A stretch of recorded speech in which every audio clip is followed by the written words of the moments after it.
5-6 to 1, come in. 156, go ahead. 5-6, would be code 6 at 2913 Belmont View Road. Check 5-6, code 6, 2913 Belmont View Road. 6:28 p.m. This is Don Reed. I'm a police recorder working with this detective unit, and we just reported code 6, which means we're out for investigation. Incidentally, this is in regards to narcotics. We'll be going in shortly, but I just want to remind you that these people are not actors. This is the real thing. This is what happens on the night watch.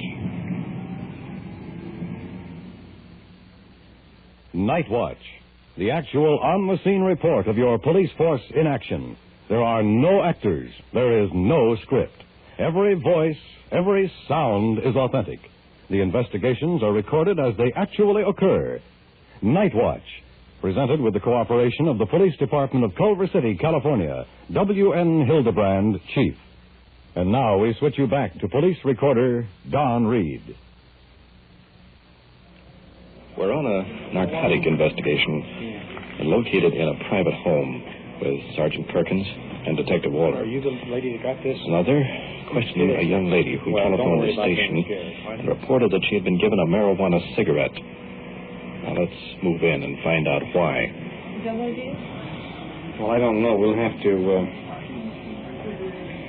take this apart. It's a regular cigarette. That's, you got a piece of paper I can have to this? Take it apart, take a look inside.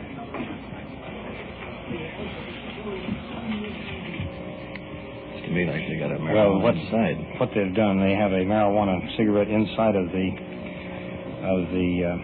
regular cigarette. It's very cleverly concealed on the inside. There's fragments of marijuana in the cigarette. And this is what they call a reefer, this little brown cigarette. It's very small in comparison. You can see the green marijuana leaf inside of it. How did you get around to getting this? I work in where the machines are, but the one that this comes from works in a warehouse. It's a boy. And sometimes I go over there and work. And it's been about 3 weeks ago I worked over there, and he gave this other girl one. She smoked it. She don't have to tell him that he'd give it to her, and he went outside and smoked one. So I never said anything about it. So today, I didn't feel too good today anyway. It's up all night. And I was shaking my head like this, and he was doped up or something all day, and he passed by and he said, I can give you something to cheer your head up. I said, okay. I said, bring it over recess. He said, okay. So when he come back over, he handed me that. And I said, you know what it is? I said, yeah, I know what it is. He says, smoke it. I said, okay, I will. I said, but I can't smoke it in here. He says, go outside and smoke it. I said, okay. So he thought I smoked it, but I didn't. I put it in a pocket. And I said, I feel like the last rose of summer. He said, well, come over. He says, I've got the rest of it for you. He said, you come over and eat lunch with me. I said, no, I have to eat over here. Do you know of anyone else that smokes just that girl. I mean, he gave her one. He gave her two. It's about 2 weeks ago. Have you ever seen him smoking any? You've seen him smoking? He goes to the front door and smokes over in the warehouse. Did he offer to supply you with any or sell you any? Today's the first day. He was really loaded up with something today. Today's the first day. He kept smarting off at me. He always has smarted off at me. And he said, I'll give you something to help that, he said. I said, okay. I just kept leading him on. When he gave this to you, the marijuana cigarette was inside of the regular cigarette, but in the cigarette itself. Mm-hmm. And when he gave it to you, did he take it out of his pocket, or did he just... He just took his cigarette like this. Out of his pocket. Package of cigarettes. Took it out. And I laid my lap there and put it in my pocket. And you know that he's given this other girl... She told me not to tell him that he'd give it to her. I don't think she don't act funny. Is today the first time that he has talked to you about marijuana at all, or said anything about it? He's never approached you before. But the girl, she didn't care. She says, just don't tell him that you know where he gives it to him. I see. Does he drive a car, do you know? No. I'm scared of him. He's not going to give you any trouble. What we'll do, we'll pick him up, and if we can find some marijuana on him, why that's all we need. And we appreciate very much your cooperation, and this is something we don't want to be permitted to continue. Marijuana just is bad enough in itself, but it leads to a lot worse things than just that. Okay? Good. Fine. Thank you very much. Good night.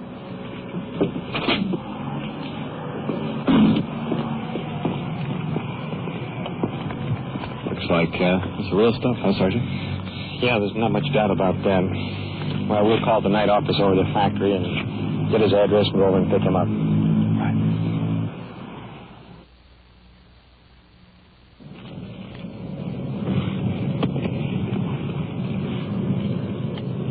We're moving into the area of the suspect's home now. Checking the houses. Should be the next one on the right-hand side. It's that white one over there. Tell you what, Kurt, let's go past the place and drive around the back and check out the back entrance. Oh, you circle the corner. We'll swing around, check out the back side of the house. Makes a turn. It's very short, little blocks in here. Now we're around where we can get a good look at it. Appears to be just an ordinary frame house, just one back entrance. And it'll be easy to cover. This sort of gives us an idea of the location of things in case any trouble should develop. Now we'll swing around one more corner and be on the right street. Here we go. In any narcotics investigation, you have to move with a great deal of rapidity so that the suspect doesn't have a chance to dispose of any evidence. You go down, you'll take him around and back in the apartment. I'll take him front and check the back exit and see if you can look in the windows. The apartment about a block away. House is just up ahead a couple hundred feet. We'll pull right in behind these parked cars here and walk the rest of the way.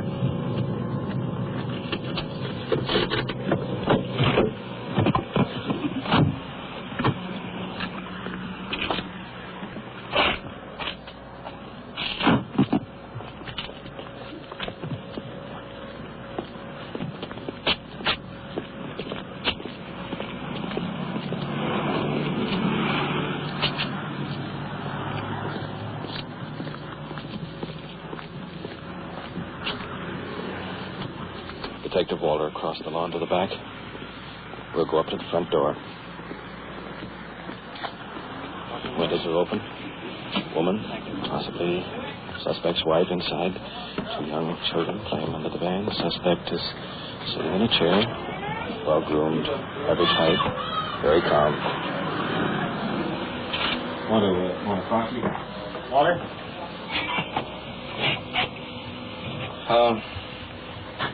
How many times have you been arrested? About 6 times? Yes. What for? Grand Theft. For what? Grand Theft Auto. Grand Theft Auto? Yes. What else? That's all. That's all? Yes. You've been arrested for armed robbery? No, sir. Been picked up on suspicion of armed robbery? Yes, sir. You were arrested then, weren't you? No, sir. You booked? Yes, sir. It was only for suspicion. Well, what I mean is an arrest, right? Yeah. Yes, sir. Huh? Yes, sir. You have any objection to our looking around through your house? Of course not. I want to look you over just a little bit first, if I may. Check through your pockets here. You know what we're looking for? Well, from the looks of what you're going there for, it looks like you're looking for narcotics. How about it? You mean, do I have them? Yes. Never touch it. Well, now, we know differently. You know, I haven't any. you had some. I never have it. Never use it. We know differently. Well, you can look all over the house. I don't have any. Well, we're going to run. Just start from one room right through the other. Okay. I don't want to find that you're lying to me. Suspect's wife, Is that right? curious, coming over. Why we're down here? No, I Have any don't. idea? No. How many children do you have? 2. 2? How old are they? One's 4 and one's 11 months. 4 years and 11 months. Here's the situation. We believe your husband is in possession of and using narcotics. Do you know anything about it? No, I don't. I'm almost positive he hasn't because I've never seen him. He doesn't act like it. You never mentioned anything about it? No. Kurt, you start shaking the bathroom down. We're going to look over the bedroom.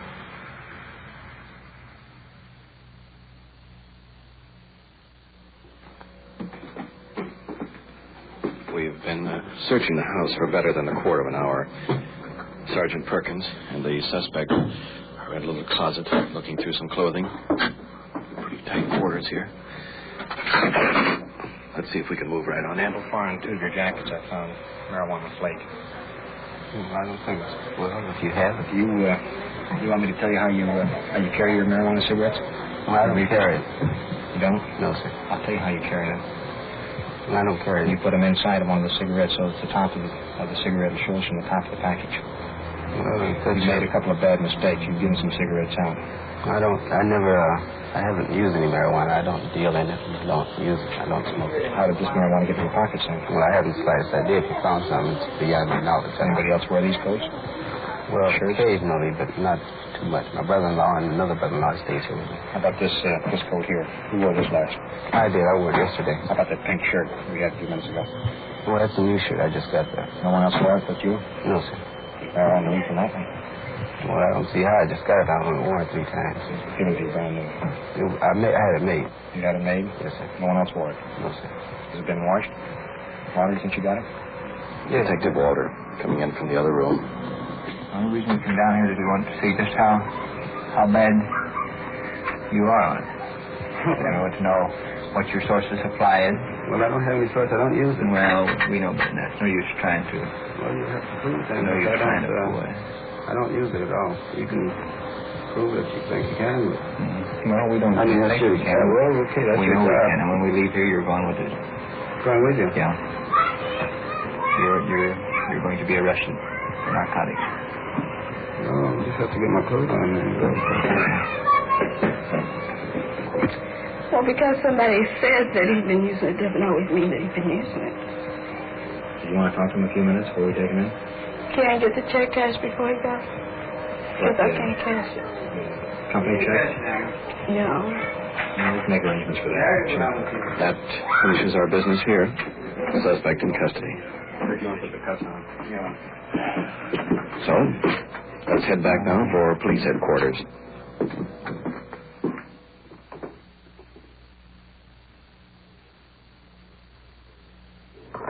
We're located here at headquarters with Sergeant Perkins and Detective Walter questioning the suspect regarding his use and possession of marijuana. So far, he's denied any knowledge of the case. We've been here for, just about an hour. Now, the suspect is slumped in the chair, appears undisturbed, confident. I'm going to show you something.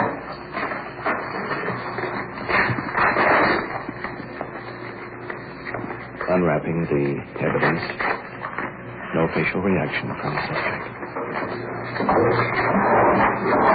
This is a cigarette that you gave to somebody. We cut it apart. Part of the reefer and marijuana is down here at the bottom. It was put inside of the cigarette and the end was twisted. I mean, out of a package in your pocket. That's part of our evidence. It's my brand, but it couldn't come from me. It came out of your pocket.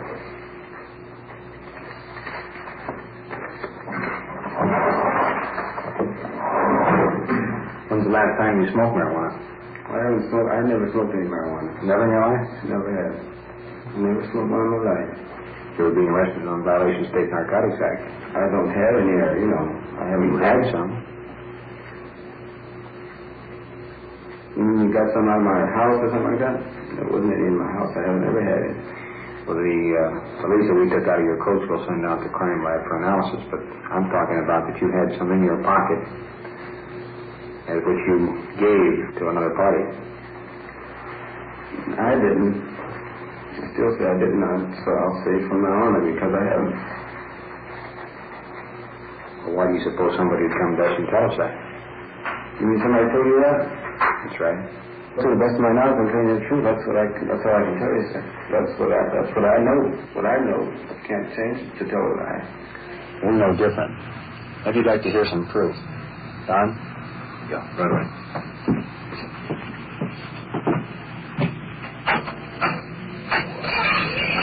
Okay, sir. Ready? Now, here's a little tape recording we took. I want you to listen to it. In where the machines are, but the one that this comes from works in a warehouse. It's a boy. And sometimes I go over there and work. And it's been about 3 weeks ago I worked over there, and he gave this other girl one. She smoked it. She don't have to tell that he give it to her. He went outside and smoked one. So I never said anything about it. So today, Watching the I suspect's didn't feel face, too good today anyway. It's up all night. lips tight, staring at the wall. Only movement, his right hand, fingers digging into his pant leg. I said, okay. So when he came back over, I handed me that, and he said, you know what it is? I said, yeah, I know what it is. He says, smoke it. And I said, okay, I will. I said, but I can't smoke it in here. He says, go outside and smoke it. I said, okay. So we thought I smoked it, but I didn't. I put it in my pocket, and I said, I feel like the last... Okay, Don, that's enough. I got the rest of it for you. I said, you come over and eat lunch with me. I said, no, I can't do it. Now, do you still deny that you had marijuana? Well, I'd smoked it, taking a draw off of it. Okay, now I'm beginning to believe you. Did you give somebody there at the plant a marijuana cigarette? Yes, sir. Did you smoke the third camera yourself? Yes, sir. How many would you say in the past 3 months have you obtained approximately? Not over 4. Not over 4. Did you smoke those yourself, or did you give them away? No, sir. I'd say that I smoked myself. What kind of a feeling did you get out of smoking it? Made me high. I don't know what you would say high is, but it made me... It seemed like I thought a lot or something. I don't know. I thought more than I would when I was at normal. What do you think about smoking marijuana now? You think it was worth it? Definitely not. All right, Walter, will you take him on back, please? Okay, sir.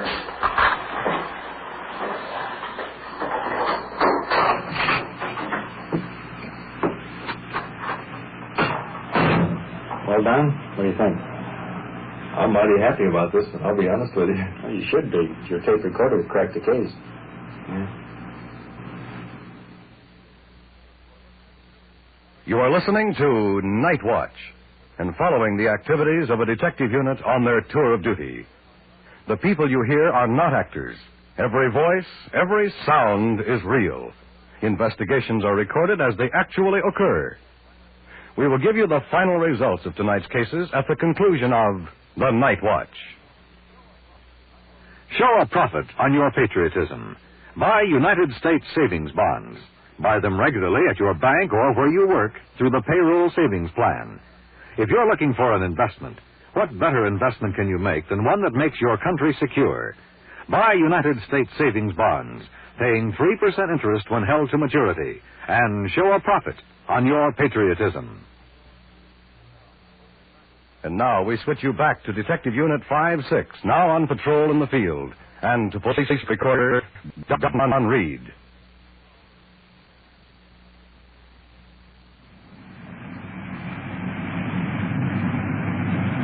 We've been back in service for over an hour, and just a moment ago, all units on our frequency were ordered to stand by, possibly have a hot call. All units in the vicinity in cars 5-2 and 5-6. At 1022 Rosemont Way. That's 1022 Rosemont Way. Investigate a shooting. Ambulance follow-up. 5-6, your call is code 3. 5-6, pin 4.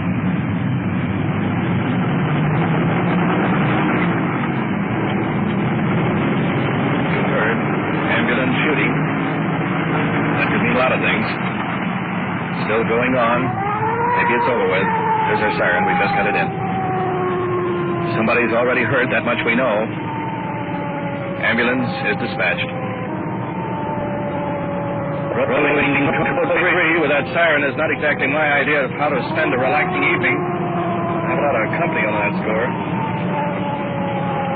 Our safety on this kind of a deal is based primarily on the motorist ahead. Coming up to a large intersection now, you can hear that full treatment on the siren.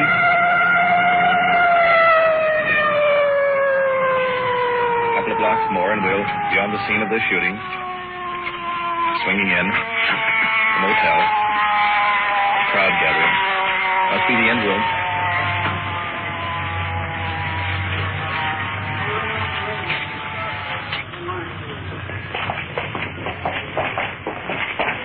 Looking across the room as we enter, there's a man lying on the floor in a pool of blood. The officers are moving in now from both sides, and he is completely spattered with blood, wearing a white T-shirt.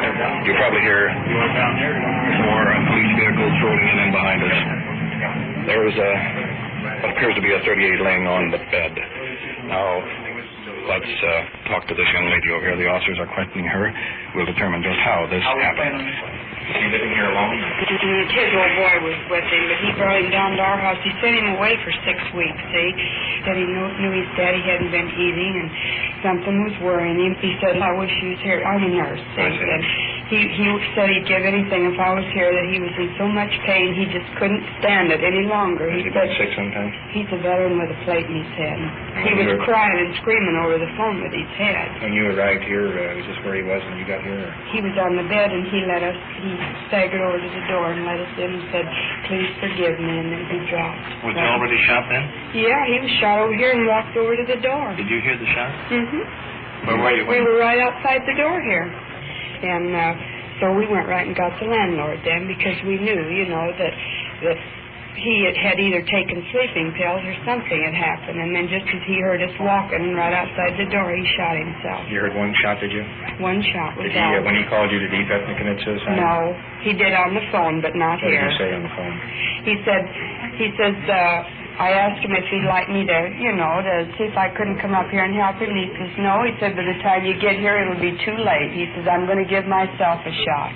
Excuse me, yes, sir, but I think we better get a hold of the coroner. Yes, I think we better notify the coroner. We have to have a doctor to pronounce him. Yeah. Notify the district attorney, the coroner, and the doctor. Well, if you'll stand by a few minutes, please, and we'll talk This a little is bit. his second attempt in 2 years. We got him in time the first time, but this time we didn't. What did he try to do the second He time? took 50 sleeping pills That's sleeping pills. in Compton, and then they have all his records there. Compton Police Department have it there. All right, fine. If you'll stand by a few minutes for us, please. Thank you. Is this man dead, do you know, sir? Well, he apparently is dead. We've called the coroner and the doctor. The ambulance is also on its way. You find any pulse at all? No pulse and no reaction at all, Lieutenant. The manager's outside. I'm going to talk to him in a few minutes. Manager and his wife standing outside of the door. Both appear highly nervous. Beads of perspiration standing out on his forehead. Does he live alone there, does he? No, with his son. With his son. How old is the son? Well, did he say anything to you about this earlier tonight, today? Was he despondent? I understand he's been in ill health. Is that correct? Well, I understand that the young lady told me that he has a plate on his head and has these terrific pains in his head. So he said he just couldn't stand it any longer. Okay, fine. Well, thank you very much, and we may have Let's go over now and talk to Lieutenant Lugo for just a moment. See if there's any further information on this.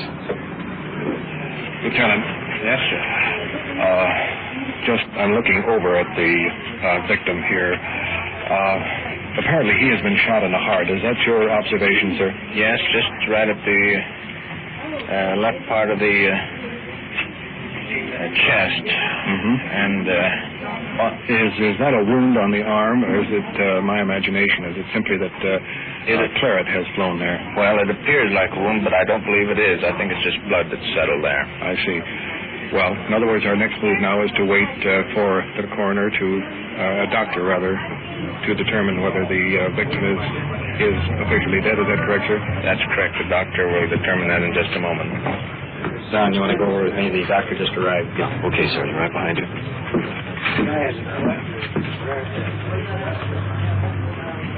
Is this near the heart area? Is that? Oh yeah. Well, Yeah, it could have gone through. Depends which way aim. You probably hit some of the big vessels. And he is dead. Thank you, doctor. Well, that apparently eliminates any possibility other than suicide, right? That's what it looks like at the present time, Don. I've got a letter here. It's marked to whom it may concern. Let's go into the room and look at it. Okay.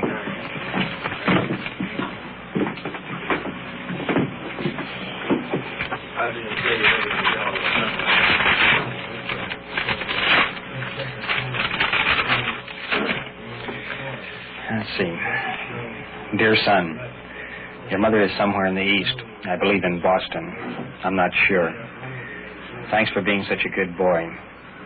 All the papers and insurance in the trunk, and you know where to find them. My head is killing me, and I can't go on.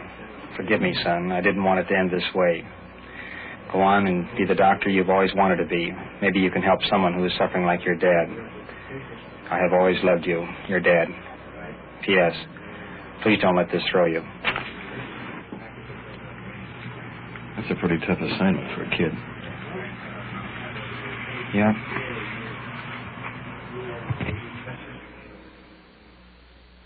You've been listening to an actual case of your police force in action on The Night Watch. This investigation was recorded as it happened. And now back to Police Headquarters and Chief W.N. Hildebrand. Tonight's narcotic investigation proves what I have said on this program many times before. Your police department must depend on the eyes and ears of the citizen. When the witness made known her suspicions that the suspect possessed marijuana, this started the ball rolling with the final result which you heard. Tonight's case differed in another respect, inasmuch as it was the tape-recorded testimony of the witness that finally broke the suspect and led to his confession.